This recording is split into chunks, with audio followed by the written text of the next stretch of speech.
Hello, my name is Maria Xanthoudaki. I'm Director of Education at the National Museum of Science and Technology, Leonardo-da-Vinci. And I'm very happy and honored to be part of this conference. And thank you for inviting me. My topic today is, of course, Science Capital, as this is the main theme of the whole conference. But I would like to focus more on the role of Science Capital in informal learning contexts, and especially in its role for the design of learning experiences for teachers and their students. I will not be defining Science Capital. I will not be discussing in detail the concept of it, because I know and I'm sure scholars other than me have done it and will be doing it throughout the conference, and even better. But I would like to mention briefly what Science Capital means at the National Museum of Science and Technology, Leonardo-da-Vinci, and how we have been integrating it and building on it in our work for education and learning. First of all, we believe that the great value of Science Capital for educational practitioners as ourselves is the way it helps us to understand what counts as learning and in learning. And this way, the help it can give us to reflect on our own STEM pedagogy and to understand how better we can design learning experiences, learning resources, and tools. In the case of the museum, and given its history and its tradition, we can say that Science Capital is integrated very naturally in our own existing approach to learning, which fosters the centrality of the learner, her uniqueness and multiplicity.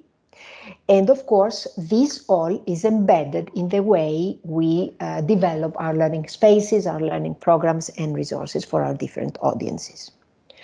We also find the Science Capital embedded in the most recent and ongoing internal professional development process that we decided indeed to engage ourselves with, all the staff, not only the education department, but the whole staff of the museum, because we felt the need to be acquainted and equipped with what it means to work for equity, inclusion, diversity, and access, what it means to be working with our communities and not only for our communities. Science Capital, finally, is also a very important aspect of recent and ongoing education projects that we have been working on, and I would like indeed today to focus on two of them. The first one is Tinkering EU, Building Science Capital for All. This is a project funded by the Erasmus program of the European Union, to which six European partners have participated and worked together for 3 years. We had 5 museums and science centers and 1 university that came together with the aim to contribute to the enrichment of the school practice through the application of the tinkering pedagogy in designing and delivering more inclusive STEM learning experiences. This was particularly important for us for those students facing disadvantage. And these are the schools that we have built a relationship with, and these are the teachers that we have worked with from the beginning to the end of the project. Tinkering for us was an incredibly potential tool. Tinkering is the pedagogy, is the approach that was designed and fostered and still fostered by the Tinkering Studio of the Exploratorium of San Francisco, and is an approach that fosters open-ended, creative and interdisciplinary learning. And we found it indeed with a great potential to maximize the opportunities for equitable, inclusive learning. And this is why we wanted to build a relationship with the teachers that could use and integrate tinkering in their own practice. So the Tinkering EU project worked on the idea that we needed to broaden what counts in learning and as learning. And to do this, one very important aspect of the project and of the work we did was to learn together. Informal educators, who were the staff of the partner institutions, and teachers, but not the ones designing learning experiences and activities for the others or for the students of the teachers that participated to the project. Our idea was to work from the very beginning with whom we called the teacher ambassadors. So the teachers who could bring the voice of the schools to the research and development process of the project itself.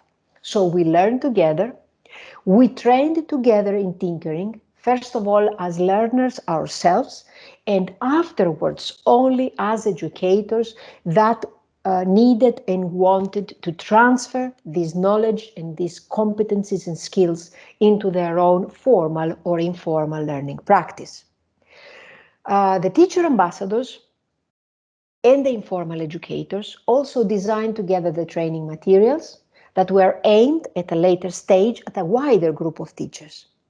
We need to say here that the teacher ambassadors were 2 teachers per museum, so we had 5 museums participating, and we have had a total of 10 teachers that worked for the 3 years with us. But then in each country we had a group of 30 teachers who were the ones that implemented more widely the project with their students and brought tinkering, the tools, the resources, and knowledge and skills into their own practice.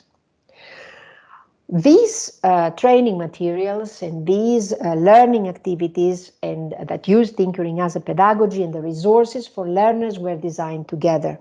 So the learning was not only in terms of training together, but it was also in terms of designing together, understanding what tinkering is about, understanding the inclusivity of tinkering, and where it was that tinkering could indeed emphasize and foster the centrality and the uniqueness, the diversity and the multiplicity of the learners themselves.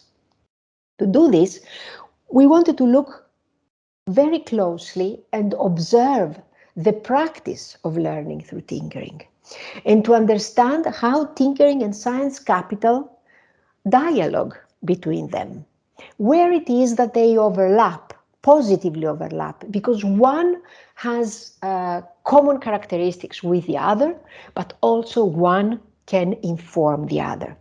And to do this, to be able to look more closely into the tinkering pedagogy, but also even more practically into what is the tinkering experience of the students themselves, we designed observation and reflection tools that were used by the teachers while their students were in the museum to engage with the tinkering activities. The observation and the reflection tools were aimed to make teachers observe closely and focus on the environment, on the materials, on the activity and an experience, on the facilitation of a tinkering, of learning with tinkering while students engage with it, and so to explore the constitutive elements of tinkering in relation to what can be done in their own classroom to foster more inclusive learning. And by doing that, they caught up things that maybe they would not be able to catch if they did not engage through observation and reflection.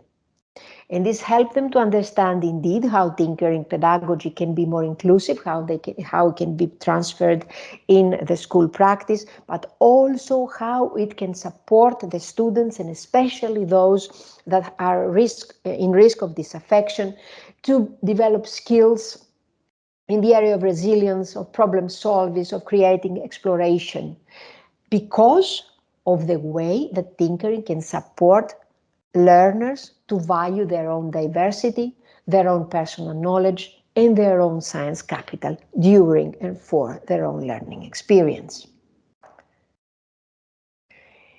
The observation and the reflection process that we undertook with the teacher, not only the ambassadors, but also the wider group of teachers that participated to the project, was also analyzed as research data, and it arrived to certain results that were very important for us to understand how tinkering and science capital relate to one another.